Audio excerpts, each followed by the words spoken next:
देखो अपने दोनों मैकेनिज्म पढ़ लिए थे, रास्ट मैकेनिज्म भी पढ़ लिए थे और साथ साथ एक और कौन सा था, एडीएच। ठीक है, अब देखो आगे क्या पढ़ते हैं।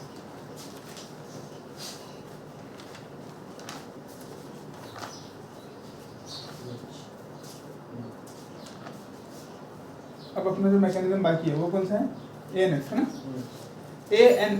एएनएफ का मीनिंग क्या होगा, फुल फॉर्म क्या होगा, एट्रियल नाइट्रियोरेटिक फैक्टर। क्या हो जाएगा, एट्रियल नाइट्रियोरेटिक फैक्टर। एएनएफ जो अपना एट्रियल नाइट्रियोरेटिक फैक्टर है, एट्रियल नाइट्रियोरेटिक फैक्टर जो है ये कैसा रहता है, ये वैसो डायलेटर है। अभी तक जो दो देखे अपन ने, कौन से देखे, देखो एडीएच देखे थे और एक एंजियोटेंसिनोजन, एंजियोटेंसिन 2, ये दोनों के दोनों भी कैसे थे, वैसो कॉन्स्ट्रिक्टर थे। लेकिन ये एएनएफ कैसा है अपना, वैसो डायलेटर, यानी ये ब्लड वेसल्स को क्या कर देगा, डायलेट कर देगा। समझे बात। अच्छा, atrial natriuretic factor ANF is a vasodilator. क्या बोलेंगे इसको, वैसोडाइलेटर। तो देखो जब अगर फॉर एग्जांपल बहुत ज़्यादा ब्लड प्रेशर हाई हो गया, क्या हुआ, ब्लड प्रेशर बहुत ज़्यादा हाई हो गया, यानी बहुत ज़्यादा तुम इसमें है, प्रॉब्लम में कुछ है ना, तो बहुत ज़्यादा ब्लड प्रेशर हाई हो गया तुम्हारा, कोई भी फैक्टर की वजह से हाई हो सकता है ना। तो उस वक्त में क्या होगा, इफ ब्लड फ्लो इंक्रीजेस, है ना, अगर ब्लड फ्लो तुम्हारा बढ़ जाएगा, ब्लड फ्लो बढ़ जाएगा बहुत ज़्यादा, तो क्या होगा, अगर ब्लड फ्लो बढ़ गया, बहुत स्पीड से ब्लड फ्लो हो रहा, बहुत ज़्यादा प्रेशर है ब्लड के अंदर, तो क्या होगा, यही ब्लड जाकर तुम्हारा हार्ट के पास में आएगा, हार्ट की मसल के पास जाएगा ना। अब हार्ट क्या है, पूरी बॉडी को ब्लड सप्लाई करने वाला है, हार्ट क्या है, पूरी बॉडी को ब्लड सप्लाई करने वाला है। लेकिन अगर हार्ट की मसल को बहुत स्पीड से जाकर ब्लड लगेगा, हार्ट की मसल के पास में बहुत ज़्यादा स्पीड से ज़्यादा अगर ब्लड लगेगा तो उससे हार्ट डैमेज हो सकता है, हार्ट क्या हो सकता है, उससे डैमेज भी हो सकता है ना। तो हार्ट खुद itself is a blood supplying agent, है ना, ब्लड सप्लाई करने वाला है, और उसी को तुम जाकर क्या करे, प्रेशर से ब्लड मार रहे हैं, ये तो काम की बात नहीं है। तो इसीलिए हार्ट के पास में एक ऐसा फैक्टर रहता, हार्ट के पास में एक ऐसा मैकेनिज्म रहता, हार्ट की मसल जो है ना वो एएनएफ रिलीज कर सकती है ताकि तुम्हारा ब्लड प्रेशर कम हो जाए, क्योंकि इसको फील होगा ना प्रेशर, जिस प्रेशर से ये जा रहा है ना। अगर ब्लड फ्लो बढ़ गया तो प्रॉब्लम है, हार्ट को प्रॉब्लम है, उसके बाद किडनी को प्रॉब्लम हो सकती है, और साथ ही साथ ब्रेन को प्रॉब्लम हो सकती है ब्लड प्रेशर में। क्योंकि देखो अपन ने क्या पढ़े थे, हाई ब्लड प्रेशर के अंदर क्या पढ़े थे अपने, हाई ब्लड प्रेशर रहा फॉर एग्जाम्पल 180 अपॉन कितने रहते हैं, 120/80 रहता है नॉर्मल। अगर इससे बढ़ गया तो किडनी का जो ग्लोमेरुलस है, अगर बहुत ही ज़्यादा तेजी से ब्लड आया तो वो कैपिलरीज फट भी तो सकती ना, कैपिलरीज डैमेज हो गई तो काम खत्म, किडनी फेल, समझे बात। तो वो हो सकता है, इसलिए हार्ट के पास में क्या रहता है, एएनएफ रिलीजिंग करने की टेंडेंसी रहती है, वो एएनएफ रिलीज करेंगे। जैसे ब्लड फ्लो बढ़ गया तो यहाँ पर क्या करेंगे अपना, तो एट्रिया, ये जो ब्लड फ्लो है कहाँ पर जाएगा, एट्रिया के पास में जाएगा, एट्रिया। और हार्ट में भी किसके पास में रहती हो, एट्रियल मसल्स के पास में रहती है प्रॉपर्टी, क्योंकि नाम है ना एट्रियल नाइट्रियोरेटिक फैक्टर, तो उसका मतलब एट्रिया रिलीज करेंगे, है ना। तो ये ब्लड फ्लो किसके पास जाएगा, एट्रिया के पास में, फिर एट्रिया क्या रिलीज करेगा बोलो, एएनएफ, सिंपल, एएनएफ रिलीज करेगा। अब एएनएफ क्या करता, वासोडाइलेशन करा देगा, वासोडाइलेशन होने की वजह से ये ब्लड फ्लो वॉल्यूम कम हो जाएगा, तो ब्लड प्रेशर कम हो जाएगा, बस इसी को तो कम करना था। तो अपन ने दोनों देखे, अगर ब्लड फ्लो कम हो गया है ना, तो उससे क्या हो सकता है, अगर ब्लड फ्लो कम है, ब्लड प्रेशर कम है, तो जीएफआर रेट कम हो जाएगा, तो किडनी प्रॉपर तरीके से ब्लड फिल्टर नहीं कर पाए, जितनी हमारी बॉडी को रिक्वायरमेंट है उतना किडनी ब्लड फिल्टर नहीं कर पाएंगे। लेकिन तो फिर हम क्या करेंगे, दो मैकेनिज्म, एडीएच और रास्ट मैकेनिज्म, ठीक है, वो क्या करेंगे, ब्लड प्रेशर और जीएफआर रेट बढ़ाने का काम करेंगे, वो दोनों का सेम काम है, लेकिन ये उल्टा काम है इसका, ये जो है ना एएनएफ का उल्टा काम है। अगर बहुत ज्यादा ब्लड प्रेशर बढ़ जाता है तो वो जो सिग्नल है वो एट्रिया के पास में पहुंचेगा, ब्लड सीधे सीधे जाके एट्रिया को मिलने वाला है ना। तो अगर बहुत ज्यादा ब्लड बढ़ गया, प्रेशर बढ़ गया, तो एट्रिया को इंपल्स मिल जाएगा, फिर एट्रिया क्या करेगा, एट्रियल नाइट्रियोरेटिक फैक्टर रिलीज करेगा, वो क्या करेगा, वासोडाइलेशन करा देंगे, वासोडाइलेशन होने से ब्लड प्रेशर खुद ब खुद कम हो जाएगा। समझने की बात है। चलो, तो ANF mechanism act as a check on the renin angiotensin mechanism. अब ये लाइन बहुत इंपॉर्टेंट है, एनसीईआरटी की लाइन, क्या बोलता है, स्टेटमेंट के डायरेक्ट स्टेटमेंट की फॉर्म में आ सकती है तुम्हारे लाइन।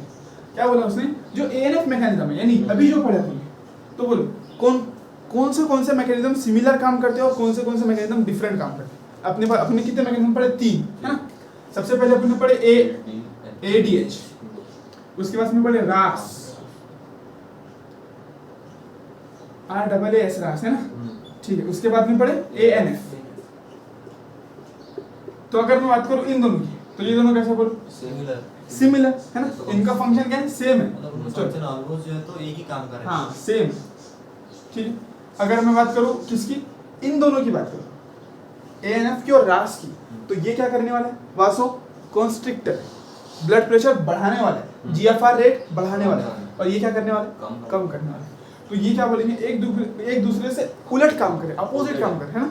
तो डिफरेंट बोल सकते हैं इनको, या फिर अपोजिट बोल सकते हैं, अपोजिट, ठीक है। तो इसलिए, और हाँ, और ये कैसा काम करे बोलो? ये भी अपोजिट, मतलब ANF उन दोनों का उलट ही काम कर रहा है। बिल्कुल, ANF दोनों का उलट काम करता है, सिंपल। तो इसीलिए NCERT एक लाइन लिखती है कि ANF mechanism act as a check बोले तो उल्टा, चेक बोले तो क्या होगा? खत्म करना, या फिर अपोजिट काम करना, इस तरीके से उसका मीनिंग ले सकती है। Check on the renin angiotensin mechanism, है ना। उसको जैसे चेस में करते हैं ना, चेक देते हैं अपन चेस में, चेस देखिए, चेस खेले कभी? तो चेस में क्या करते हैं अपन? चेकमेट जो रहता है ना बादशाह को, तो उस तरीके का, यानी उसको खत्म करने वाला, उसके अपोजिट काम करने वाला है ना। तो ANF mechanism act as a check on the renin angiotensin mechanism, या फिर रुकाने वाला भी बोल सकते हो उसको। क्या बोल सकते हो उसको? चेक का मीनिंग रोकना भी होता है। तो ये क्या करेगा? ANF मैकेनिज्म जो वो उसने जो मैकेनिज्म किया उसको रोक देगा, एक दूसरे को रोकने का काम करेंगे। अगर ANF, अगर अभी अगर फॉर एग्जांपल अपने RAS मैकेनिज्म पढ़े, तो RAS मैकेनिज्म को कौन रोकने वाला है? ANF, और ANF को कौन रोकने वाला है? RAS। तो दोनों भी चल सकते हैं, समझे। ब्लड प्रेशर बहुत कम हो गया तो RAS मैकेनिज्म आ जाएगा, ब्लड प्रेशर बहुत ज्यादा बढ़ गया तो ANF मैकेनिज्म आएगा। तो चेक बोले तो एक दूसरे को रोकने का काम करें।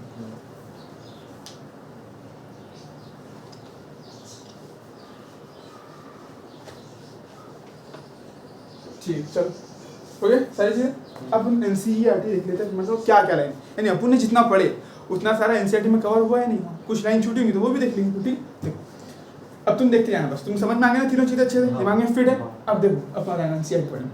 The function of the kidney is efficiently monitored and regulated by hormonal feedback mechanism involving the hypothalamus, JGA and to a certain extent the heart। क्या बोला?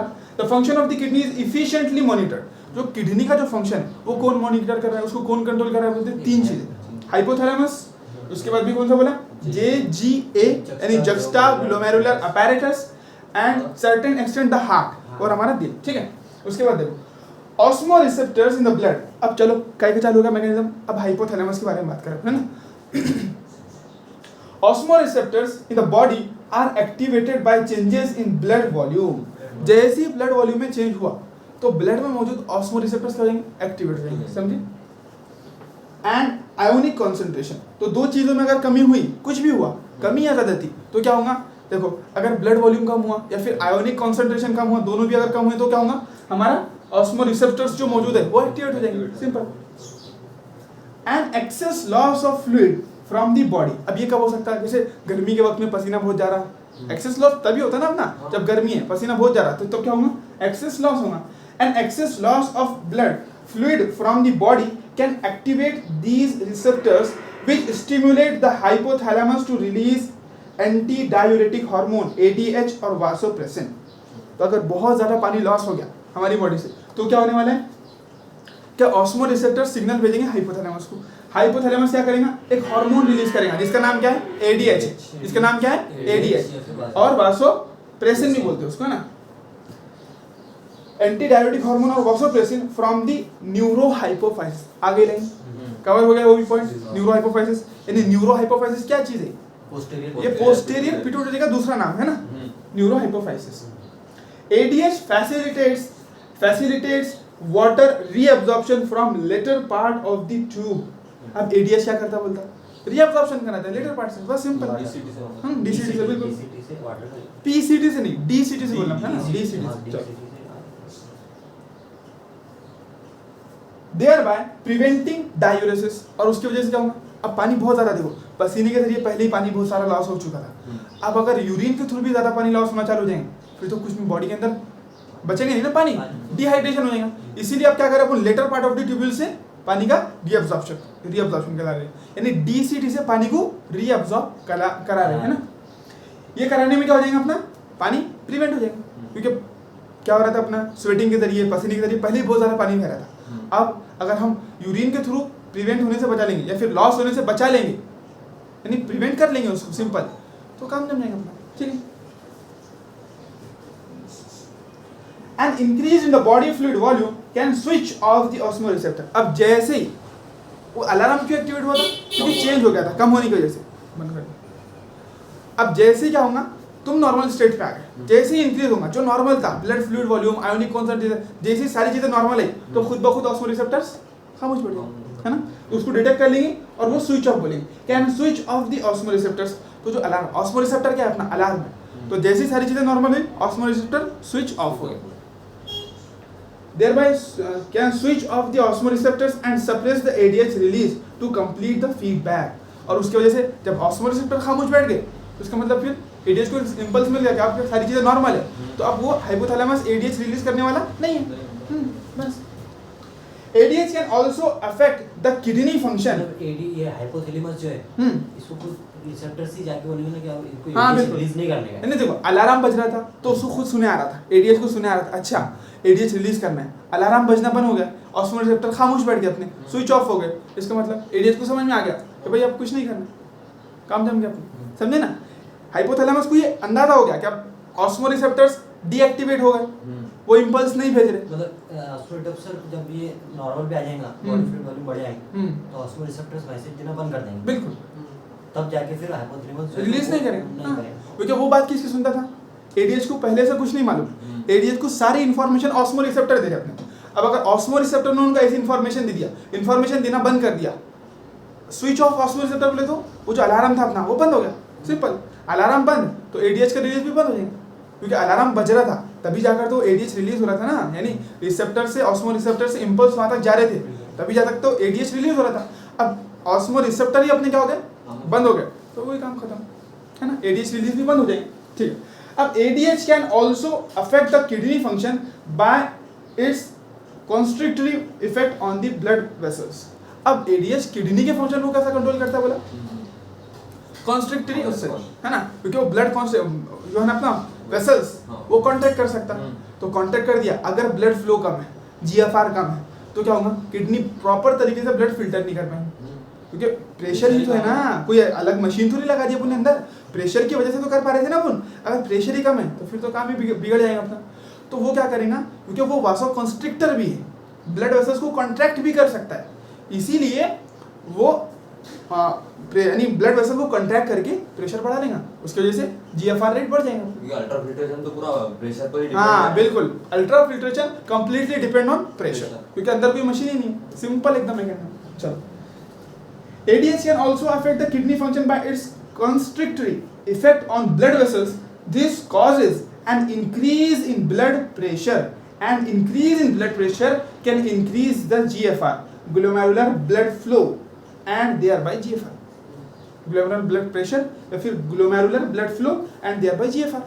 और उसी से क्या होगा, क्योंकि ब्लड वेसल में ज़्यादा खून आना चालू हो जाएगा। देखो अपन ने क्या बोले, देखो फॉर एग्जांपल पहले का अगर केस बनाया ठीक है, तो पहले क्या थे, अगर अपना ब्लड प्रेशर कम हो गया, बॉडी का फ्लूइड वॉल्यूम कम हो गया, तो क्या होगा, अगर फ्लूइड वॉल्यूम कम है तो यहाँ से भी कम खून आएगा ना, हाँ खून कम आएगा। अब खून कम आएगा तो देखो ये अपनी कैपिलरी थी, अब कम आएगा तो प्रेशर कम आएगा, जब इतना ही पानी आ रहा धीरे धीरे आ रहा तो कहाँ प्रेशर है, फिल्ट्रेट भी कम है, हाँ तो यहाँ से फिल्टर भी कम हो। अब क्या करा उसने, ये इतनी बड़ी ब्लड वेसल्स थी उसको कॉन्स्ट्रिक्ट करके इतनी कर दिया, ठीक है, कम कर दिया।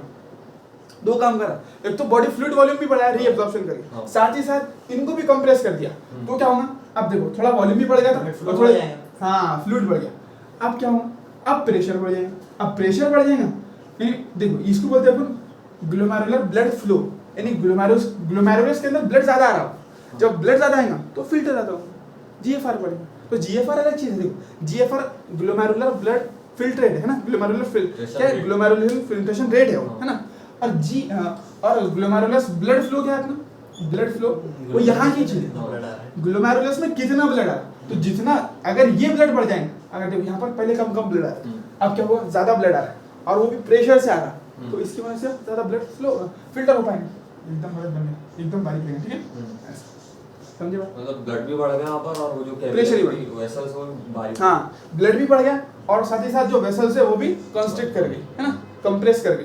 तो उस वजह से क्या होगा, तुम्हारा पहले तो ब्लड ग्लोमेरुलर ब्लड फ्लो बढ़ा, उसके बाद में ये बढ़ जाने की वजह से जीएफआर बढ़ेगा। सिंपल, ठीक है, आगे बात समझ में? चलो, द JGA यानी juxta glomerular apparatus plays a complex regulatory role। उसका रोल क्या था बोलता, थोड़ा कॉम्प्लेक्स रेगुलेटरी।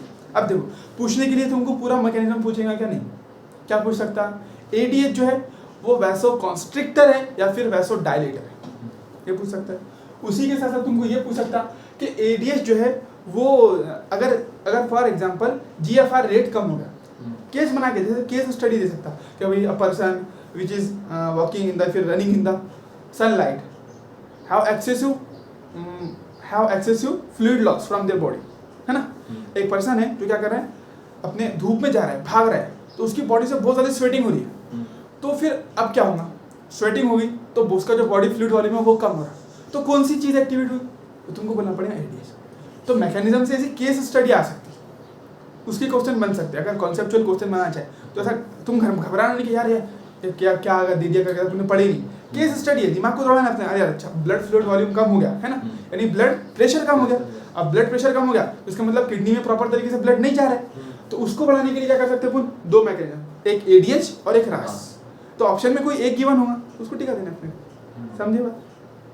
क्योंकि दोनों सेम है ना, तो ऑप्शन में दोनों देना पॉसिबल नहीं, वो तीन ऑप्शन अलग बनाएगा, तुमको एक ऑप्शन ये दे देगा ADH, समझे बात? चलो,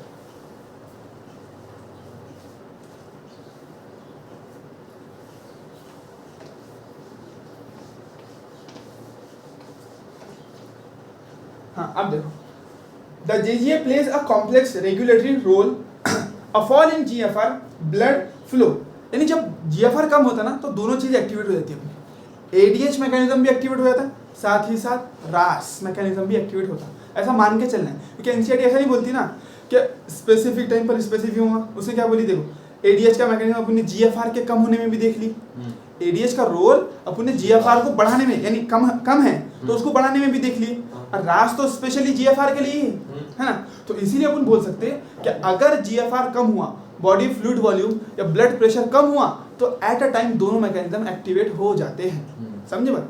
क्योंकि एकदम स्पेसिफिकेशन नहीं है कि भाई ये हुआ तो ये होगा, ये हुआ तो ये होगा, इसलिए अपने को सब मान के चलना पड़ेगा, ठीक है। चल, the JGS plays a complex regulatory role, a fall in glomerular blood flow, glomerular blood pressure, GFR can activate the JG cells to release renin। तो सिंपल बात है, अगर ग्लोमेरुलर फिल्ट्रेशन रेट कम हुआ, चाहे वो किसी भी वजह से हो, बॉडी फ्लूइड वॉल्यूम कम होने की वजह से हो या ब्लड प्रेशर कम होने की वजह से हो, कुछ भी हो जाए, अगर GFR रेट कम होता है तो वो एक्टिवेट कर देता है JG सेल्स को कि तुम रेनिन रिलीज करो, सिंपल। वो रेनिन रिलीज करता और फिर रेनिन क्या करता है, एंजियोटेंसिनोजन को पहले एंजियोटेंसिन 1 में कन्वर्ट करेगा, फिर एंजियोटेंसिन 1 को एंजियोटेंसिन 2 में कन्वर्ट करेगा। अब एंजियोटेंसिन 2 का क्या फंक्शन है, वैसो कंस्ट्रिक्शन, बिल्कुल। चलो, release renin which converts angio, अब देखो यहाँ पर बोला है रेनिन बोला, तो विच कन्वर्ट, कौन कन्वर्ट कर रहा है, रेनिन। रेनिन का वैसा स्पेसिफिक कोई फंक्शन नहीं है, रेनिन का फंक्शन क्या हो जाएगा, एंजियोटेंसिन को एक्टिवेट करना, समझे ना बात? रेनिन जो है अपनी रेनिन एंजियोटेंसिनोजन को एक्टिवेट करना, रेनिन का एज इट इज कोई फंक्शन नहीं है ना, रेनिन क्या कर रहा है, एंजियोटेंसिनोजन को एक्टिवेट कर रहा है, सिंपल। तो क्या बोले, देखो renin which converts angiotensinogen in blood to angiotensin 1 and further to angiotensin 2।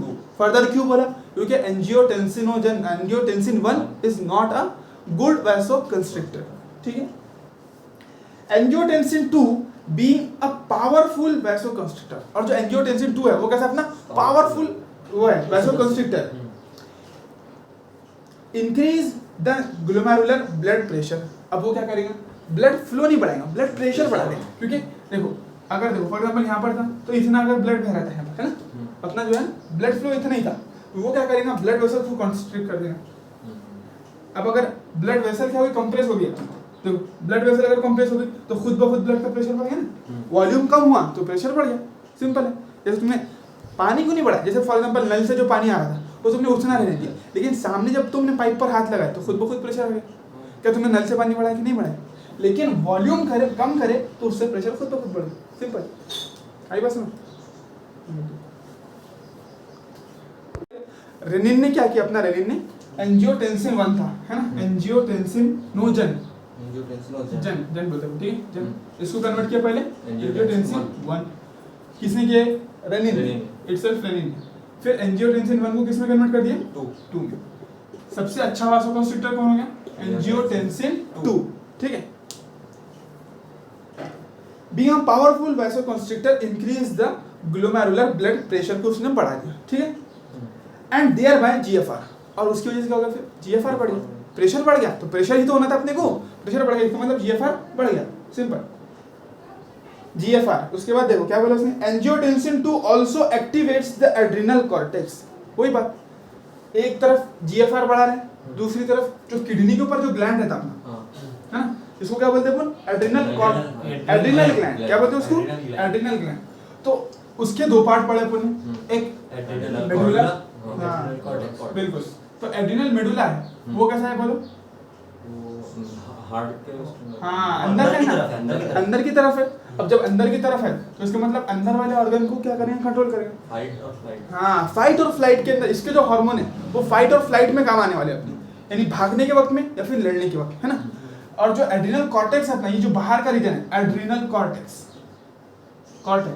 तो ये जो है ना, ये एड्रिनल कॉर्टेक्स, ये यहाँ पर हेल्प करता है, यानी ये क्या करेंगे?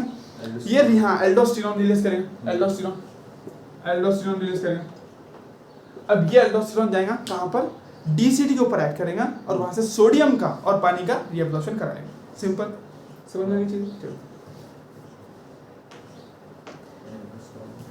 हाँ, to the adrenal cortex to release aldosterone. Aldosterone causes reabsorption of sodium and water from the distal part of the tubules, in a distal convoluted tubule. Simple. This also leads to an increase in blood pressure and GFR. इसकी वजह से भी होगा, blood pressure भी बढ़ जाएगा और GFR भी बढ़ जाएगा। This complex mechanism is generally known as the renin-angiotensin mechanism. अब इस कॉम्प्लेक्स, हालांकि कोई कॉम्प्लेक्स है कि मैकेनिज्म? सिंपल है ना मैकेनिज्म, बस क्या समझना अपने को कि अगर जीएफआर रेट कम हुआ तो JG cells activate, renin release, renin converts angiotensinogen into angiotensin 2, हाँ 1 से फिर 2 है ना। फिर एंजियोटेंसिन 2 के दो फंक्शन, एक तो वैसो कॉन्स्ट्रिक्टर, दूसरा act on adrenal cortex, adrenal gland नहीं, एड्रिनल कॉर्टेक्स। वहां से एल्डोस्टेरोन रिलीज और फिर एल्डोस्टेरोन का main function reabsorption of water from distal convoluted tubule, water and sodium ion दोनों, ठीक। एल्डोस्टेरोन मैकेनिज्म, ठीक है। ये एल्डोस्टेरोन को बोलते हैं अपन क्या? मिनरलोकॉर्टिकॉइड, ठीक है। देखो यानी अपने बॉडी से अगर मिनरल वाटर कम हुआ, जैसे मैंने बोला ना, स्वेटिंग के जरिए, पसीने के जरिए, पानी, ऐसा है क्या सिर्फ वाटर ही रिलीज होता? नहीं, आयंस भी रिलीज होते हैं ना, आयंस भी, नमक वगैरह देखना, जब पसीना आता तो पूरा शर्ट वगैरह क्या हो जाता? पूरा खराब हो जाता, कड़क हो जाता। तो वो कैसा कड़क हो रहा? अगर सिर्फ पानी रहता तो पानी में डुबाने से कपड़े कड़क होते क्या? नहीं होते ना। तो साथ में बहुत सारे दूसरे मिनरल्स भी रिलीज होते हैं अपने स्वेटिंग के जरिए, यानी पसीने के जरिए। तो ये क्या करता है? अपने बॉडी के अंदर मिनरल का कॉन्सेंट्रेशन बरकरार रखता है, मेंटेन करता है। इसीलिए अपन उसको क्या बोलते हैं? मिनरलोकॉर्टिकॉइड। किसको? एल्डोस्टेरोन। समझ में आ गई बात? मिनरलोकॉर्टिकॉइड्स यानी कॉर्टेक्स, देखो कॉर्टेक्स रीजन से रिलीज हो रहा है ना, इसलिए उसको कॉर्टिकॉइड्स बोलते हैं। इनको कैटाकोलामाइंस बोलते हैं। क्या बोलते हैं इनको? कैटाकोलामाइंस। हाँ, मेडुलरी रीजन से जो हार्मोन रिलीज होते हैं उनका एक जनरल नाम है कैटाकोलामाइंस। कॉर्टेक्स रीजन से जो रिलीज होते हैं उनको कॉर्टिकॉइड्स बोलते हैं। तो इसमें तीन तरीके के आते हैं, मिनरलोकॉर्टिकॉइड्स आते हैं उसके अंदर, और ग्लूकोकॉर्टिकॉइड्स आते हैं, और एक स्टेरॉइड्स आते हैं, यानी सेक्स कॉर्टिकॉइड्स आते हैं। तो उसको अपन पढ़ने वाले हैं, नहीं अभी नहीं पढ़ने वाले, उसको भी बाद। अभी इतना समझो कि एल्डोस्टेरोन है ना, यहाँ पर जो बात आ गई इसीलिए समझ में, क्योंकि वहाँ पर जब आएंगे, जब भी रिवाइज करेंगे, लेकिन तुमको ये बात मालूम नहीं कि अपन एक्सक्रीशन में ये चीज़ पढ़े थे, तो अपन अच्छे से रिलेट कर पाएंगे इसको कि क्यों बोल रहे हैं मिनरलोकॉर्टिकॉइड। क्योंकि जैसी स्वेटिंग के जरिए जो अपने आयंस का लॉस हुआ है ना, उसको रीगेन कर रहे हैं, उस सोडियम आयन भी एब्जॉर्प्शन कर रहा है ना, इसलिए हमारी बॉडी के अंदर आयंस का मेंटेनेंस करने की रिस्पॉन्सिबिलिटी इसकी है। पानी का तो कर ही रहा, साथ साथ आयंस का भी कर। इसीलिए अपन ने इसको वाटर नहीं बोले, क्या बोले? मिनरलोकॉर्टिकॉइड्स। चलो N increase in blood flow. अब क्या हुआ, अब उल्टी प्रोसेस, अगर ब्लड फ्लो बढ़ गया, तुम बहुत तेजी से भाग रहे, हार्ट बीट बढ़ गई, ब्लड प्रेशर बढ़ गया तुम्हारा, एकदम खतरनाक है ना। तो अगर ब्लड फ्लो बढ़ गया, an increase in blood flow to the atria of the heart, या फिर तुम बहुत खतरनाक डर गए, चलो भाग रहे नहीं मानते अपन, भाग रहे थे हम, पसीने भी रहे, अगर तुम बैठे तो एकदम डर गए तुम बहुत ज्यादा, डरने से क्या हुआ, तुम्हारी हार्ट बीट तेज हो गई, ये सारी चीजें हो गई, तो क्या होगा, an increase in blood flow to the atria of the heart. तो ब्लड फ्लो बहुत तेजी से, हार्ट का जो ब्लड है तुम्हारा, जो ब्लड है ना, वो बहुत तेजी से जाकर एट्रियल वॉल के ऊपर अटैक कर रहा है, यानी वहां पर जाकर लग रहा है एट्रियल वॉल के ऊपर। तो उससे क्या होगा, an increase in blood flow to the atria. अगर ब्लड फ्लो तेज, एट्रिया अगर फील करेगा कि ब्लड बहुत ही दूर से आ रहा है, मेरा तो काम ही था इसको प्रेशर से पंप करना ताकि बॉडी के पास जाए, लेकिन बॉडी भी मेरे को उल्टा मार रही ब्लड, है ना, ये जब उसको फील होगा तो क्या करेगा, atria of the heart can cause the release of atrial natriuretic factor. इसकी वजह से फिर एट्रिया क्या करेंगे, एट्रियल नाइट्रियूरेटिक फैक्टर रिलीज करेंगे। ANF can cause vasodilation. जैसे ही एएनएफ रिलीज होगा तो क्या होगा, वैसोडाइलेशन होगा, जो ब्लड वेसल्स है वो डायलेट हो जाएंगे, ठीक है। Vasodilation, dilation of blood vessels and thereby decrease the blood pressure. अब जैसी ब्लड क्या हो गई, वेसल्स डायलेट हो गई, तो इसका मतलब ब्लड प्रेशर कम हो गया, डिक्रीज हो गया। ANF mechanism therefore act as a check on the renin angiotensin mechanism, यानी एएनएफ मैकेनिज्म रोक लगा देगा, चेक बोले तो रोक लगाना है ना, तो ANF mechanism act as a check, तो वो रोक है, किसके ऊपर रोक है, एंजियोटेंसिन। यानी अगर फॉर एग्जांपल सोचो, अगर अपन हमेशा नॉर्मल कंडीशन होने के बाद में भी अगर अपना एंजियोटेंसिन 2 और एडीएचए रिलीज होते रहे तो क्या होगा, तो यूरिन फॉर्मेशन ही नहीं हो पाएगा फिर तो, है ना। तो कोई ना कोई रोक लगाने वाला भी तो होना ना, जब नॉर्मल हो गई कंडीशन तो फिर क्या होना, स्टॉपर होना, तो वो स्टॉपर कौन है, हाँ एएनएफ। तो एएनएफ क्या है, बोलता है चेक है, यानी रोक लगाने वाले। ANF act as a check on the renin angiotensin mechanism, तो रेनिन एंजियोटेंसिन मैकेनिज्म को स्टॉप करने वाला कौन है, अपना एएनएफ। लिखते हैं ना, चलो अब देखो मिक्चुरेशन। मिक्चुरेशन मतलब सिंपल है, यूरिन बाद में नमाज का टाइम होगा, आ जाएंगे ना 1:30 बजे, आधा घंटा तो अपने को भी ना, तो ऐसा तो बहुत टाइम लगेगा, फिर अपने क्या है, अभी थोड़ा सा रहेगा तो हो गया फिर कंप्लीट। फिर तुम्हारा 2 शिफ्ट में नहीं चलता, एक ही शिफ्ट में चलता, तुम्हारा भी टेंशन कम रहेगा, ये बहुत बैक रह जा रहा है ना अपना, 1 या 2 दिन की बात है बस। चलो, यूरिन फॉर्म्ड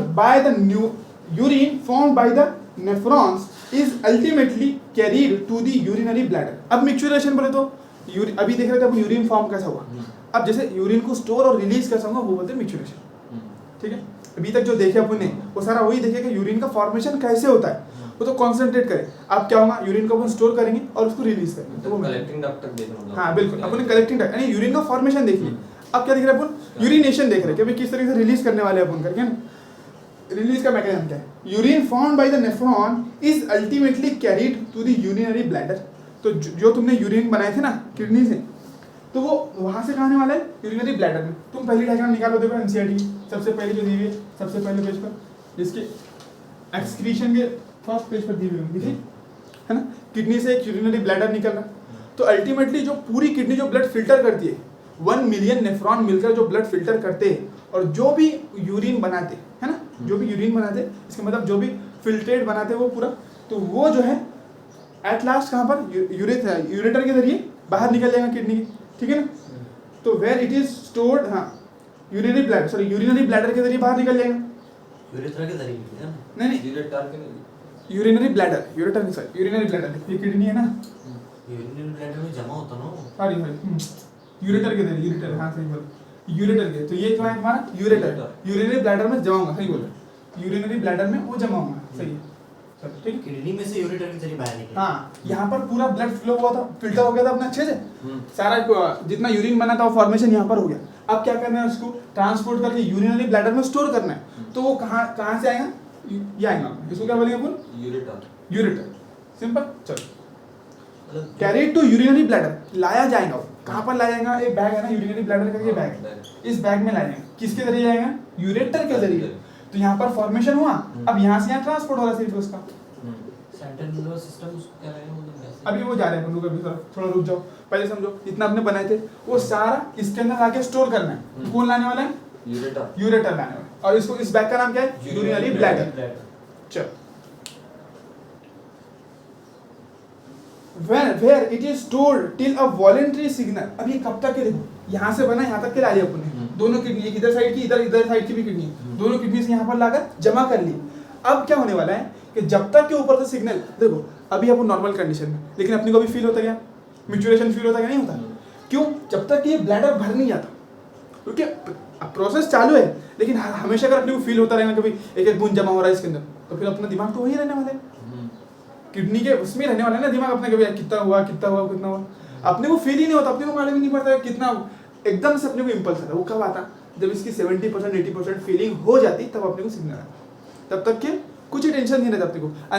अंदर प्रोसेस हर सेकंड वो किडनी एक्टिवेट है, वो हमेशा अपना काम कर रही है। कभी अपने को एहसास दिलाएगी उसने कि मैं तुम्हारा काम कर रही, मैं कंटिन्यू वर्क कर रही, कितनी थक गई चलो मैं सो जाती है, नहीं, वो काम चालू है उसका फंक्शन कब दिखेगा तुमको, कब एहसास होगा, जब ये ब्लैडर भर जाएगा। समझे बात? चलो, तो this signal is initiated by stretching of the urinary bladder. तो सिग्नल कब चालू होगा बोलता? नहीं यहाँ से देखो, where it is stored till a voluntary signal. कब तक स्टोर रहेगा? जब तक कि एक वॉलंटरी सिग्नल ना आ जाए। वो हमारे कंट्रोल में है ना, ऐसा कि हमारे कंट्रोल के बाहर है, भर गया कब खाली हो गया मालूम नहीं पड़ा, ऐसा रहता है कि नहीं, वॉलंटरी हमारे कंट्रोल में ना। तो वेयर इट इज स्टोर्ड, कहाँ स्टोर होने वाला है? यूरिनरी ब्लैडर में। टिल कब तक के voluntary signal is given by the central nervous system. जब तक central nervous system voluntary signal नहीं देता कि यार अब खाली करने की जरूरत आ गई, अब खाली करना पड़ता है। यानी कि मतलब ब्रेन है ना, ब्रेन सेंट्रल नर्वस सिस्टम से सिग्नल आएगा कि भाई काम हो चुका है, तुम्हारा ब्लैडर भर चुका है, तुम जाओ और खाली कर करो, simple. This signal is initiated by the stretching of urinary bladder as it gets filled with urine. अब ये सिग्नल कहाँ से आता बोलता?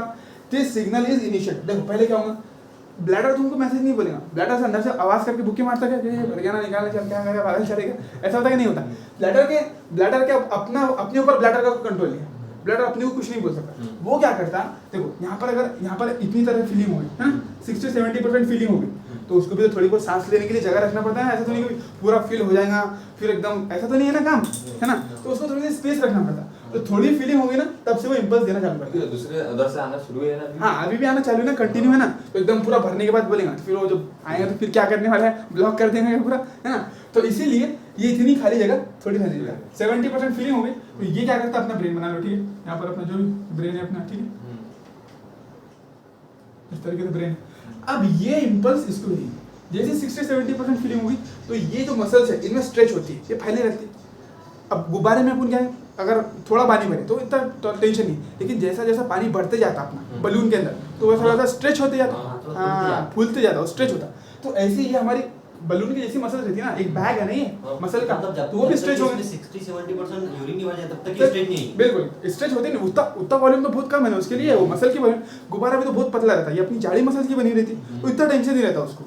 जब एक मैक्सिमम लेवल पे जब स्ट्रेच होना चालू होती हो, जब ज़्यादा स्ट्रेचिंग होती है उसके अंदर ज़्यादा फैलने लगती है, तब जाकर इम्पल्स ज़्यादा वो ऑर्डर देती है कि यार सेंट्रल नर्वस सिस्टम से बात करें, अपने को कुछ नहीं बोले, सेंट्रल नर्वस सिस्टम को बोले यार देखो ऐसा ऐसा है कि अपनी फीलिंग हो गई, अब तुम जरा सामने वाले को समझाओ करें, सिंपल। तो देखो क्या होगा, तो मतलब कुछ वो नर्व्स रहते हैं ना, हाँ बिल्कुल, यहाँ से जो न्यूरॉन से जो इम्पल्स है ना, जैसे इसके अंदर स्ट्रेचिंग हुई, मसल में जैसी स्ट्रेचिंग हुई, तो यहाँ से न्यूरॉन से जो इम्पल्स है वो सेंट्रल नर्वस सिस्टम के पास है डायरेक्ट, मसल न्यूरॉन्स के जरिए, ठीक है? वो यहाँ पर बोलेगा यार स्ट्रेचिंग होना चालू हो गई, इसका मतलब ये ब्लैडर फिल हो गया करके तुम्हारा। तो यहाँ तुमको क्या याद रखना है, उसने पूछा कि मैच्योरेशन का इम्पल्स स्टार्ट कहाँ से होता, चालू कौन करता?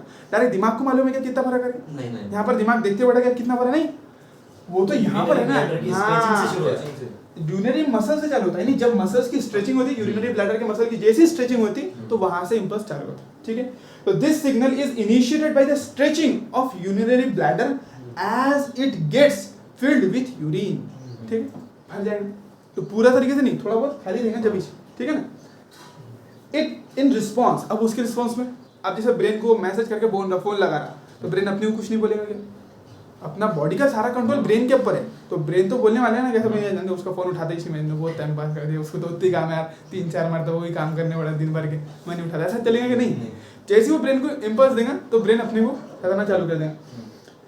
तो इन रिस्पॉन्स द स्ट्रेच, क्या बोला उसने, in response the stretch receptors on the walls of the bladder send signals to the CNS, मतलब जो हाँ इन रिस्पॉन्स बिल्कुल जो रिसेप्टर्स है, स्ट्रेच रिसेप्टर, वो सीएनएस को सिग्नल दिए, वही बात जो अपन यहाँ पर बोले, वही बात बोला उसने। स्ट्रेचिंग हुई तो वहाँ से इम्पल्स चालू हुआ, फिर जो यहाँ पर जो रिसेप्टर्स मौजूद थे, जो हाँ एक मैक्सिमम स्ट्रेचिंग को जो वो करते थे, अप्रोच करते थे कि कितनी स्ट्रेचिंग होगी, जैसे जितनी होना चाहिए उतनी स्ट्रेचिंग चालू होगी तो वो इम्पल्स सीएनएस को भेज देंगे, ठीक है।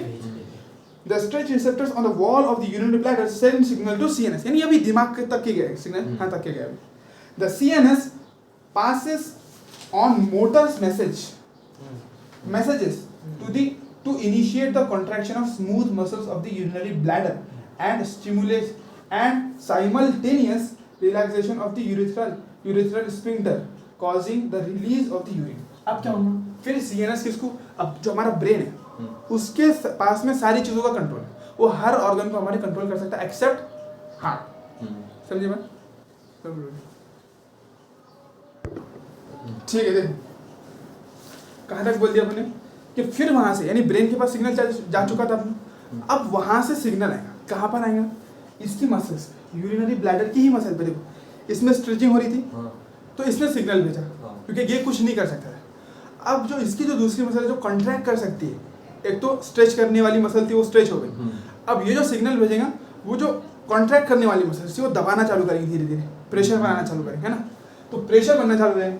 अब जैसे प्रेशर बनेगा तो वो क्या करेगा, साथ ही साथ सीएनएस क्या करेगा, दो जगह मैसेज भेजता है, देखो ये अपना क्या था, यूरिनरी ब्लैडर है, ठीक है, तो यूरिन अब इसमें यहाँ पर सिग्नल चलेगा ना, ठीक, वापस आएगा, हाँ वापस सिग्नल आएगा इसकी मसल्स के ऊपर, अब इसकी मसल्स दबना चालू हो जाएगी यानी प्रेशर बनना चालू, और साथ ही साथ जैसे सिग्नल आया उसकी उस पे मतलब वॉल के, हाँ यूरिनरी ब्लैडर के वॉल पे तो प्रेशर बनना चालू हो गया, दबना चालू हो गया, मसल्स कॉन्ट्रैक्ट करना चालू कर दिया यूरिनरी ब्लैडर, क्योंकि उस पास स्ट्रेचिंग की प्रॉपर्टी है ना, जैसे बलून है तो बलून को तुम पानी भरेंगे तो फैलेगा, साथ साथ दबा देंगे तो बाहर भी तो आ सकता है यार, थोड़ा ऐसा, हाँ तो initiate the contraction of smooth muscle, अब क्या करा, कॉन्ट्रैक्शन करा, दबा रहा है उसको, of the muscles and bladder, और साथ ही साथ bladder, contraction of smooth muscle of the bladder and simultaneously relaxation of the urethral sphincter.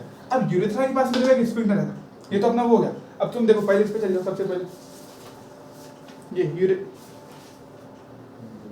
Urethra बताया उसने, तो यूरेथ्रा इतना छोटा नहीं रहता, पूरी ओपनिंग रहती है अपनी, है ना, तो यहाँ पर एक स्फिंक्टर रहता, यहाँ क्या रहता है, स्फिंक्टर रहता है, यानी एक, हाँ स्फिंक्टर समझता है तुम, हाँ जैसे यहाँ पर अपन ने देखे थे गैस्ट्रोएसोफेजियल स्फिंक्टर, वो जो सारे स्फिंक्टर रहते हैं, जो गेट रहता है, एक ओपनिंग रहती है, वो बंद चालू उसको गॉड कर सकते हैं, चालू भी कर सकते हैं बंद भी, तो नॉर्मल कंडीशन में तो बंद रही हो जब तक इसकी फीलिंग हुई।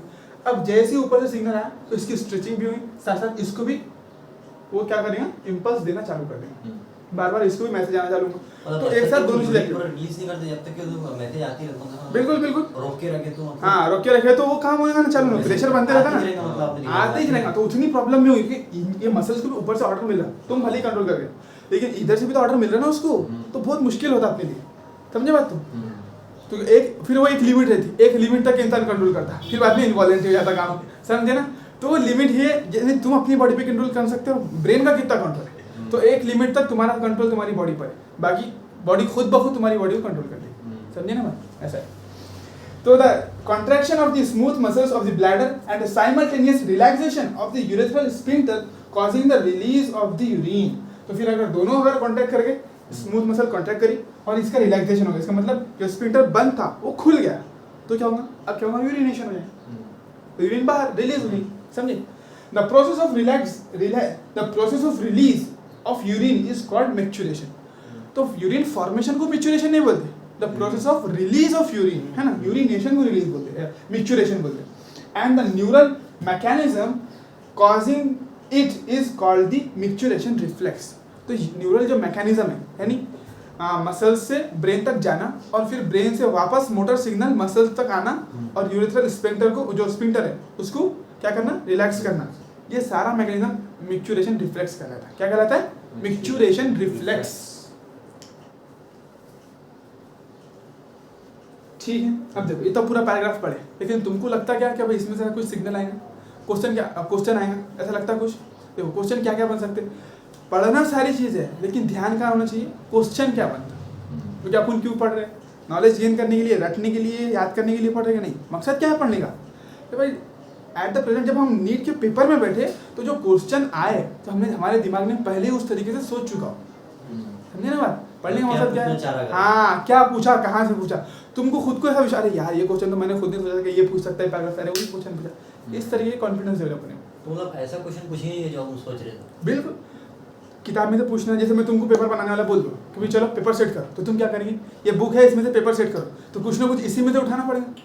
वो तो उठाएगा वो, हाँ, लेकिन कुछ ऐसा भी होगा जो मतलब ऐसा जैसा कुछ सोचे तो एकदम नॉर्मल सोच रही है, लेकिन वो हार्ड दे सकता ना अपने को। कॉन्सेप्ट तो इसी में करेंगे, कॉन्सेप्ट तो इसी में करेंगे। देखो हार्ड देंगे बोले तो, जैसे अगर मैं पूछा कि मिक्सुरेशन पे क्वेश्चन बनाओ, तो अब ऐसा तो नहीं कि वो साइकिल की चेन पर क्वेश्चन बना लेगा कि भाई साइकिल की चेन कैसा टूटती है, कैसा जुड़ती है, ये तो पॉसिबल ही नहीं है ना। कुछ ना कुछ इसी से रिलेटेड बनाएगा। तो जहाँ तक अगर इजी क्वेश्चन है वो तो अपना दिमाग सोच पाएंगे। हाँ, टफ क्वेश्चन की बात रही, जो टफ क्वेश्चन कैसा हो सकता है, एक एप्लीकेशन बेस्ड हो सकता है ना। टफ उसको नहीं बोलेंगे कि भाई बाहर से कोई मसल की लेयर का नाम पूछ लिया, वो टफ नहीं हुआ, वो बकवास क्वेश्चन है इसका मतलब, वो कोई काम का ही नहीं है, वो तो एक्स्ट्रा आ गया डायरेक्ट। एनसीईआरटी में जो डाटा गिवन नहीं है, अगर वो क्वेश्चन पूछता है तो वो टफ नहीं है, वो बकवास है, समझे ना। लेकिन टफ क्वेश्चन क्या बोलेंगे, केस बेस्ड स्टडी बोल दिया कि भाई एक केस बना के दे दिया, हाइपोथेटिकल केस ऐसा ऐसा हो गया कि भाई इतने मिनट तक के कंट्रोल कर रहे थे तुम, यूरिन हो ही नहीं जाता, अब बोलो क्या होगा रिफ्लेक्स, अब इनवॉलेंटरी हो गया, कब तक ये कंट्रोल कर पाएंगे तुम, एक वो है ना। तो ये पूछ लिया कि बोलो अगर फॉर एग्जांपल अगर मसल्स भेजे ही ना सिग्नल तो क्या होगा करके, मसल्स रिसीव ही ना करे सिग्नल तो क्या होगा करके, ब्रेन सिग्नल दे ही ना, ब्रेन से अगर सिग्नल आए ही ना तो क्या होगा, बढ़ते जाएंगे। डीबी में भी ऐसा क्वेश्चन आया तो लूप ऑफ हेनले रह ही नहीं होगा, हाँ। तो क्या होगा। हाँ, तो ऐसे क्वेश्चन आ सकते हैं। तो कंसंट्रेशन नहीं होगा, यूरिन का कंसंट्रेशन नहीं होगा। लूप ऑफ हेनले का फंक्शन ये देखो, ये दिया हुआ है क्या बोला था, ये loop of Henle help in concentration of the urine. अपने पढ़े थे जस्टाग्लोमेरुलर यानी कॉर्टिकल नेफ्रॉन अगर है तो वो क्या में मदद करते हैं, यूरिन के कंसंट्रेशन। उन एनिमल्स के अंदर जिनके अंदर लूप ऑफ हेनले होती है उनके अंदर कौन सा, हाँ जस्टामेडुलरी नेफ्रॉन जो है, हाँ कॉर्टिकल नेफ्रॉन नहीं सॉरी जस्टामेडुलरी नेफ्रॉन अगर है तो उन एनिमल्स के अंदर कॉन्सेंट्रेट यूरिन फॉर्मेशन होती है। तो बस वही फंक्शन है। तो ऐसे क्वेश्चन आते हैं, किधर भी ऐसा पूछा गया नॉर्मल, कोई किधर का पूछ लिया गया, नहीं पूछा ना। ऐसा पूछा कि एरोप्लेन उड़ रहा है तो पंखा नीचे ऊपर प्रेशर कम, नहीं पूछा ना, ऐसा तो नहीं पूछा। कुछ चीज़ इसी में क्या है, टफ कब बनती है, जब केस बेस्ड स्टडी आ गई, ऐसा ऐसा है करके डायरेक्ट एनसीईआरटी लाइन ना उठकर आके अगर कुछ ऐसा है। मगर अभी जो जनरल क्वेश्चन का पैटर्न है वो कैसा, एनसीईआरटी की लाइंस कैसे, तो मेन फोकस अपना पहले ये तो कर ले, एनसीईआरटी की लाइन तो पहले पक्की है कि भाई ये क्वेश्चन बन सकते करके से, तो तुमको टॉपिक का वेटेज भी समझ में आए। अब मिचुरेशन पूरी प्रोसेस है, यानी मिचुरेशन तो रिलीज ऑफ यूरिन, तो अब इसमें क्वेश्चन बन ही क्या सकते हैं, तुम ही सोचो। वो ये पूछूंगा कि भाई यहाँ से इम्पल्स का है, तुमको भी मालूम है कि अगर मसल्स तो तुम्हारी क्या हुई, वो हुई स्ट्रेच हुई, इम्पल्स तो ब्रेन तक ही जाना है। अब ब्रेन फिर मसल पर यूरिनरी ब्लैडर की मसल को रिफ्लेक्स देगा, उसको ऑर्डर देगा और उसको कंप्रेस करने लगेगा, साथ ही साथ ये यूरेथ्रल स्फिंक्टर को ऑर्डर देगा और उसको रिलैक्स करने लगेगा, उसको खोल देगा, तो यूरिन बाहर खत्म। तो यहाँ तक तो कुछ क्वेश्चन आया जैसा कुछ भी नहीं है, यहाँ तक क्वेश्चन आया जैसा कुछ भी नहीं है। सिर्फ एक के अलावा कि इनिशिएट कहाँ से होता, तो तुम बोलेंगे स्ट्रेचिंग ऑफ यूरिनरी ब्लैडर से। जो मैकेनिज्म का इनिशिएट है ना, जो रिफ्लेक्स का इनिशिएशन है वो कहाँ से होता है, स्ट्रेचिंग ऑफ यूरिनरी ब्लैडर। चलो अब यहाँ से क्वेश्चन आ सकता है, देखो 1 to 1.5 litre of the urine per day form होती है। कितनी होती है, 1 से 1.5 लीटर यूरिन फॉर्म होती है। The urine formed is a light yellow coloured watery fluid which is slightly acidic. कैसी रहती, येलो कलर्ड वाटरी। अब ये नहीं पूछना, ये लोग तो अपने को जनरल मालूम है ना यार, वो तो नहीं, वो तो टेंशन ही नहीं है उसका, वो पूछेंगे क्या, ये पूछ सकता है। देखो स्लाइटली एसिडिक और एसिडिक पीएच पूछ सकता हूँ तुम्हारे से। अगर तुम बोल रहे स्लाइटली एसिडिक रहती है तो पीएच बताओ, तो ये इस पैराग्राफ का सबसे हिट क्वेश्चन है। तुम बोलते हैं ना याद क्या रखना, याद क्या रखना, ये चीज तुमको याद करनी है इस पैराग्राफ से। And has a characteristic order, और एक उसका बाकायदा कैरेक्टरिस्टिक ऑर्डर है कि तुम समझ जाएंगे भाई ये यूरिन का ऑर्डर आ रहा करे, ये यूरिन की बदबू आ रही, समझ में आ रही ना बात। चलो on an average 25 to 30 grams of urea is excreted out per day. तो यूरिन के जरिए, हाँ, और ये भी दूसरा, एक पहला हिट क्वेश्चन कौन सा बोला मैंने, पीएच ऑफ यूरिन। दूसरा हिट क्वेश्चन ये कि ऑन एन एवरेज, क्या बोला उसने, on an average 25 to 30 grams of urea is excreted out per day. एक दिन के अंदर 25 से 30 ग्राम यूरिया तुम रिलीज करते पर डे, 25 से 30 ग्राम यूरिया रिलीज करते, यूरिया है ना। Various conditions can affect the characteristics of the urine. अब बहुत सारी कंडीशन जो है ना कैरेक्टरिस्टिक को अफेक्ट करते हैं। जैसे फॉर एग्जांपल तुम अगर धूप में देखेंगे ना, यानी समर सीजन में देखेंगे तो बहुत सारी कॉन्सेंट्रेटेड यूरिन फॉर्म होती है। क्यों, क्योंकि तुम्हारी बॉडी बहुत ज़्यादा वाटर लॉस करती है, इसलिए बहुत ज़्यादा रीअब्जॉर्प्शन होता है वाटर का, तो यूरिन बहुत ज़्यादा कॉन्सेंट्रेट फॉर्म होती है। जबकि वही सर्दी के मौसम में है ना, या फिर बारिश के मौसम में देखेंगे तो यूरिन तुम्हारी डाइल्यूट फॉर्म होती है, उसका कलर भी थोड़ा ये रहेगा, बहुत ही फीका रहेगा। सर्दी के मौसम में अपनी बॉडी बॉडी पानी का इस्तेमाल कम करेंगी, एक्सेसिव लॉस ऑफ वाटर करेंगी, है ना।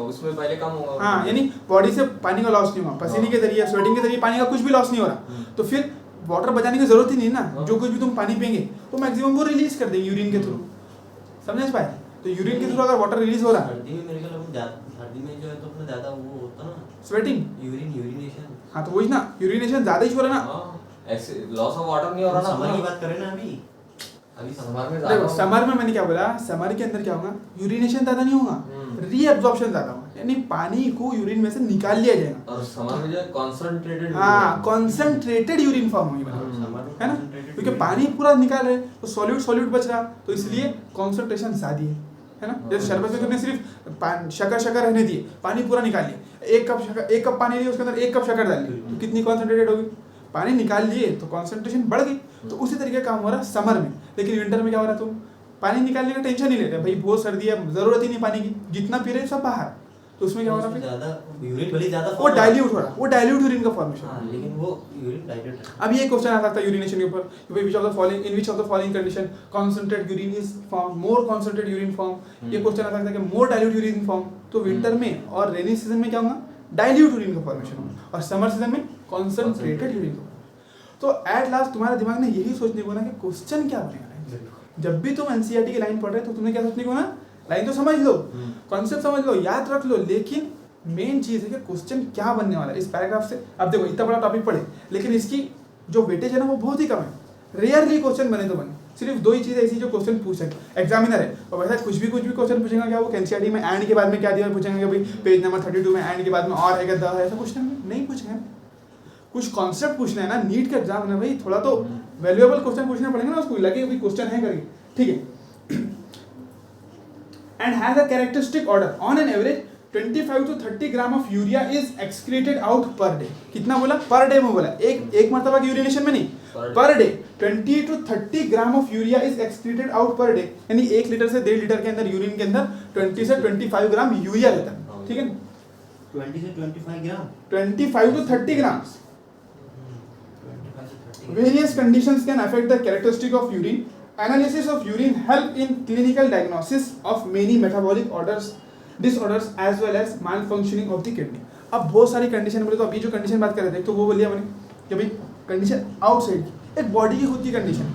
अपन क्या बोलते थे, अगर कोई बीमारी जैसे शुगर के अंदर, शुगर में हो ना डायबिटीज मलाइटस बोलते हैं, क्या बोलते हैं उसको, डायबिटीज मलाइटस। 2 तरीके की शुगर रहती है, 2 तरीके की डायबिटीज रहती है, एक डायबिटीज मलाइटस, एक डायबिटीज इंसिपिडस। डायबिटीज जो बोलते हैं ना अपन शुगर, तो वो 2 तरीके की आती है, एक डायबिटीज मलाइटस, एक डायबिटीज इंसिपिडस। अब शक्कर क्या में डालते हो, मलाई पर डाल के खा सकते हैं ना, मलाई के ऊपर शक्कर डाल के खा सकते हैं अपन। तो इसका मतलब जो मीठे जो अपन बोलते हैं ना, डायबिटीज हो गई है ना, शुगर हो गई बोलते हैं ना, वो जो शुगर रहती है वो डायबिटीज मलाइटस रहती है। और डायबिटीज इंसिपिडस वो एक अलग बीमारी, उसमें क्या होता है, एक्सेसिव लॉस ऑफ वाटर होता है। और डायबिटीज मलाइटस के अंदर क्या होता है, तुम्हारी शुगर बढ़ जाती है ना, ब्लड ग्लूकोज लेवल बढ़ जाता है। तो उसको कैसे याद रखेंगे, मलाई का नाम आएगा उसमें, तो शक्कर डाल के खाते हैं मलाई के ऊपर, तो बस सिंपल। डायबिटीज मलाइटस यानी मीठे वाली, जो तुम शुगर नॉर्मल बोलते हैं वो शुगर को उसकी डायबिटीज मलाइटिस। तो ऐसी अगर कोई हमारे को इंटरनल बीमारी रही, जैसे डायबिटीज रही, कीटोनूरिया रहा, तो उसमें क्या होता बोलता है, यूरिन के अंदर बहुत सारी चीजें आती है। जैसे यूरिन का काम क्या बोले, पीसीटी में बोले थे अपने सारी चीजें रीअब्जॉर्ब कर ली बोला। पीसीटी ने सारा जितना कुछ भी चाहे वो सारा रीअब्जॉर्ब कर लेना चाहिए, जो भी अमाइनो एसिड्स ग्लूकोज वगैरह जो भी रहता हो, ठीक है। लेकिन अगर हम बीमार है, हमारे को कोई डिसीज रही, डिसऑर्डर रहा, तो क्या होगा, तो उस वक्त में हमारे को यूरिन के अंदर वो सारी चीजें मिलने में, यानी किडनी जो ना रीअब्जॉर्प्शन प्रॉपर्ली नहीं करेगी। किडनी ब्लड में बहुत सारा रहेगा, इसलिए रीअब्जॉर्प्शन नहीं हो पाएगा। एक लिमिट है ना, अगर ब्लड में बहुत है वो, तो कहाँ से रीअब्जॉर्प्शन करेंगे यार, फिर इतना ब्लड में तो फिर एक्सेस है तो फिर बाहर निकालो, है ना। तो ब्लड में अगर ग्लूकोज लेवल एक्सेस हो गया तो यूरिन के अंदर आता है। ग्लूकोज कहाँ फाइंड होता है तुम्हारे को, यूरिन में। कीटोन बॉडीज भी यूरिन के अंदर मिलनी चाहिए। तो अगर अपने को अगर डायबिटीज का टेस्ट कराना है तो यूरिन का टेस्ट करा देते हो, उसके जरिए भी क्या कर सकते हो, डायबिटीज का टेस्ट करा सकते हैं। देखो एनालिसिस ऑफ यूरिन, इसलिए बोला उसने एनालिसिस यानी urine test. Analysis of urine help in clinical diagnosis of many metabolic disorders. Metabolic disorder बोले तो ये खाने पीने के डिसऑर्डर थे वो, as well as malfunctioning of the kidney, और ये भी कि किडनी कितनी प्रॉपर काम कर रही है। अब किडनी का काम क्या था, रीअब्जॉर्प्शन करना सारी चीजों, लेकिन अगर रीअब्जॉर्प्शन नहीं हो रहा है इसका मतलब किडनी गई काम से, है ना, ऐसा।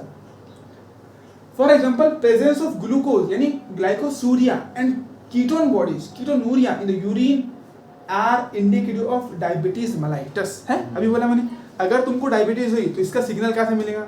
ऐसा नहीं कि तुम्हारे नाक से, कान से, मुंह से शक्कर निकलेंगे, ऐसा है कि कुछ भी नहीं निकलेंगे। यूरिन के अंदर डायबिटीज आ जाएगी, यूरिन के अंदर ग्लूकोज आ जाएगा, प्रेजेंस ऑफ ग्लूकोज, उसको बोलते हैं glycosuria, and presence of ketone bodies in the urine is known as ketonuria is the indicatives of diabetes mellitus, यानी तुम्हारे ब्लड के अंदर ग्लूकोज लेवल बहुत हाई हो चुका है, इसलिए अब वो किडनी के अंदर भी आ रहा, और इसलिए किडनी प्रॉपर तरीके से उसको फिल्टर नहीं कर पा रही, रीअब्सॉर्ब नहीं कर पाई, फिल्टर तो करी लेकिन इतना ज्यादा है कि उसको रीअब्सॉर्ब नहीं करे, इसलिए वो यूरिन के अंदर तो उसकी जरूरत नहीं है तो वो रीअब्सॉर्ब नहीं होगा। हाँ इतनी, अब इतना ज्यादा है। दूसरी बात अपन बोलते हैं जो अगर आपने ध्यान दिया वो अपनी शुगर होगी, हाँ तो जो ग्लूकोज है तो वो भी यूरिन के जरिए बाहर निकल जाता है। वही तो बोल रहे ना फोन कि भाई इतना ज्यादा हो गया ब्लड के अंदर कि किडनी ने प्रॉपर तरीके से रीअब्सॉर्ब करे नहीं उसको, वो यूरिन के जरिए निकलेगा, वो यूरिन के जरिए निकलेगा, तो मतलब वो उसको बोले इसका मतलब पेशेंट को डायबिटीज है, पेशेंट को क्या है? डायबिटीज है, मेलाइटस। हाँ डायबिटीज मेलाइटस यानी ब्लड ग्लूकोज लेवल बहुत ज्यादा हाई है। और उसके यूरिन में क्या रहेगा? ग्लूकोज यानी ग्लूकोसूरिया। हाँ ग्लूकोज अगर यूरिन के अगर ग्लूकोज बॉडी मिली, ग्लूकोज मिला तुमको, ग्लूकोज मॉलिक्यूल अगर यूरिन में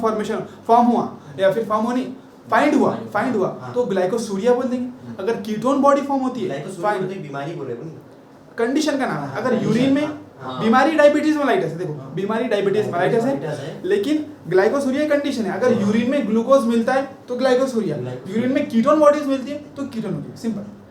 कीटोन बॉडीज मिली तो कीटोनूरिया। अब कीटोन बॉडीज बोले तो वही है। हाँ कीटोन बॉडीज एक अलग आता है, केमिकल कीटोन, जो कीटोन्स आते हैं ना, जैसे अपने ग्लूकोज है उस तरीके से कीटोन आता है, कीटोन मॉलिक्यूल है केमिकल, एक साथ नहीं मिलता, मिल सकते हैं, दोनों भी साथ में मिल सकते हैं। तो अगर दोनों भी साथ में मिल रहे हैं अगर तुम्हारे, तो अगर दोनों भी मिले ना तो तुमको मान के चलना है कि डायबिटीज मेलाइटस ही हुआ अगर। डायबिटीज मेलाइटस की दोनों वो चीजें हैं। हाँ बिल्कुल, डायबिटीज मेलाइटस की एनसीडीज को इसी तरीके से बोलते हैं। एक कीटोनूरिया, फिनाइल कीटोनूरिया एक अलग डिजीज है, वो अपन 12वीं में पढ़ने वाले 12वीं में, लेकिन एक कीटोनूरिया बोले तो यूरिन के अंदर कीटोन बॉडीज का फॉर्म होना, कीटोनूरिया बोलते हैं उसको। ठीक है चलिए।